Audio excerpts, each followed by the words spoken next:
Ande y Kerem lo han soltado todo, pero ojo, no lo que esperábamos en esa conferencia.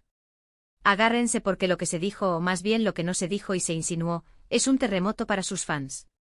O sea, imagínense la escena, todos listos con las cámaras, esperando la típica respuesta políticamente correcta sobre su relación, sobre si vuelven o no vuelven. Y de repente, ¡pam!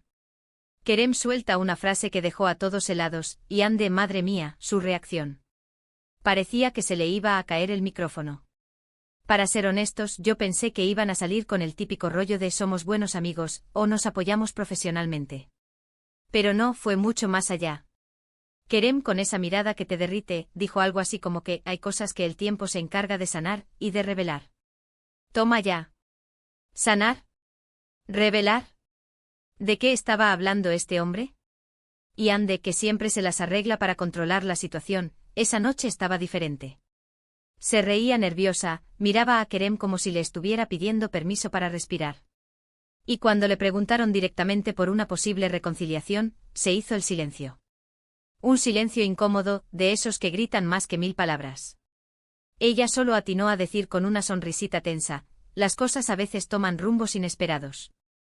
Lo que yo creo que está pasando aquí es que ambos saben que la prensa les va a dar hasta el último detalle, así que decidieron jugar a su propio juego. No confirmaron nada, eso está claro. Pero tampoco desmintieron nada. Al contrario, alimentaron el misterio de una manera brutal. Muchos dicen que esto es solo una estrategia para mantener a la gente hablando de ellos, para que la próxima serie o proyecto les genere aún más expectación.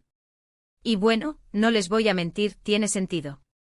Saben que su química es explosiva y que la gente quiere verlos juntos, sea en pantalla o en la vida real.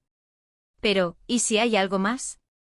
¿Y si esas cosas que el tiempo revela, son realmente sentimientos que no han desaparecido? Porque la manera en que se miraron, eso no se finge, amigos. Había una conexión, una complicidad que traspasaba el escenario. Yo vi chispas, y no estoy hablando de fuegos artificiales de fin de año. Además, piensen en la presión que tienen encima. Son dos de los actores más populares del momento, cada paso que dan lo analizan. Quizás esta revelación velada es su forma de decir, estamos viviendo nuestras vidas, estamos bien, y el futuro dirá. Piensen en cómo Kerem evitó responder directamente a si echaba de menos trabajar con ella. Dijo que cada etapa tiene su magia. Uf. Magia. Un poco poético para ser una respuesta simple, ¿no creen? Y ande asintiendo a todo con esa sonrisa que te deja pensando. Me parece que están jugando a un juego peligroso, pero les sale bien. Están avivando la llama sin quemarse. Están dejando la puerta abierta a todo tipo de especulaciones, y eso, para su carrera y para el interés del público, es oro puro. Pero ahora la pregunta clave es, ¿qué creen ustedes? ¿Creen que esta verdad, que nadie esperaba en la conferencia, es solo una forma de mantenernos enganchados, o realmente hay una puerta que se ha abierto para una posible reconciliación entre Ande y Kerem?